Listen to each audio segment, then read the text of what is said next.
In our last episode of the Uru Kavod saga, Heroes of Eriador, the fledgling heroes had awoken from a night's sleep after pursuing the unseen troll of Thomas Heatherton.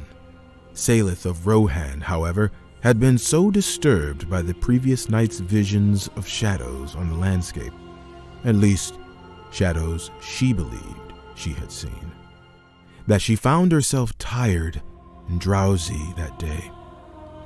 It did not prevent her nor slow the rest of the group from trekking southward across the South Downs. The heroes made good time that day and put down camp for the night as the sun receded over the horizon. The hunter of Wilderland used his skill to track down voles or whatever he could find for an evening meal for the group.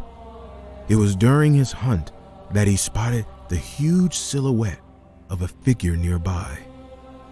Blending into the shadows as best he could, he crept closer for a better look.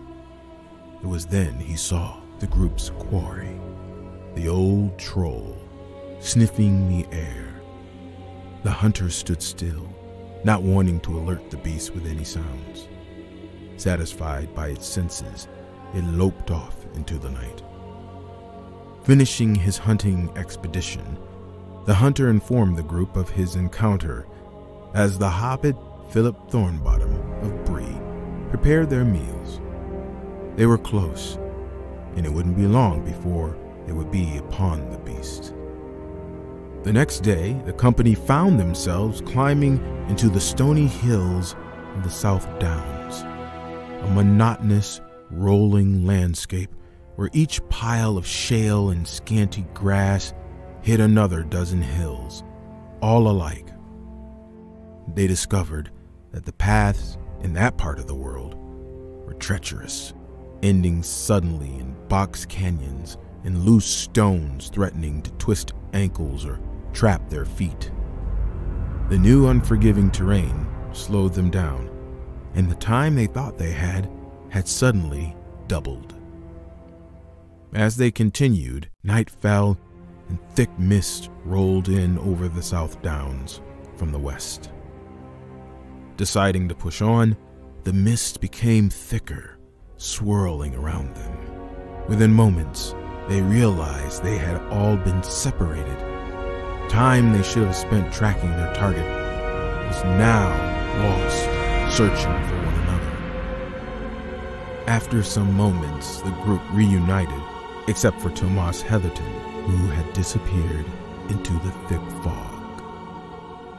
At this revelation, they decided to set up camp and wait for the mist to clear. Isildir, elf of Mirkwood, perceiving something awry, spoke to the mist.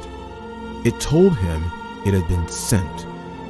The news made the company wary the next day as they picked up the trail of the troll, moving further south. The hills became more pronounced, increasing in elevation. Then, it happened again. The mist returned. This time, it was successful in separating the group into two. The hunter, Isildir, and Philip were somehow able to stay together, while Salith and the dwarf, Glim of the Blue Mountains, relied on each other. The company found themselves near a cliff some 20 feet high, but the hunter, Isildir, and Philip discovered a set of rocky stairs set in the cliff, leading upwards. The hunter made his way up the stairs, moving with stealth, and as he peered above the last stair, his eyes wandered to the piles of skulls that were on either side. Descending, he went to get the rest of the group, who had discovered the location of Salith and Glim. All at once, they made their way up the steps and found the troll resting, sitting on a pile of rocks. But they also made a disheartening discovery. The small figure of Thomas Heatherton attempting to sneak behind the sulking troll towards its lair entrance. Isildur, in a moment of brashness, boldly approached the troll, who instinctively snatched up Tomas from behind him. After a small verbal exchange, the troll let its displeasure be known as it bellowed throughout the halls, shaking their very bones. The battle was on.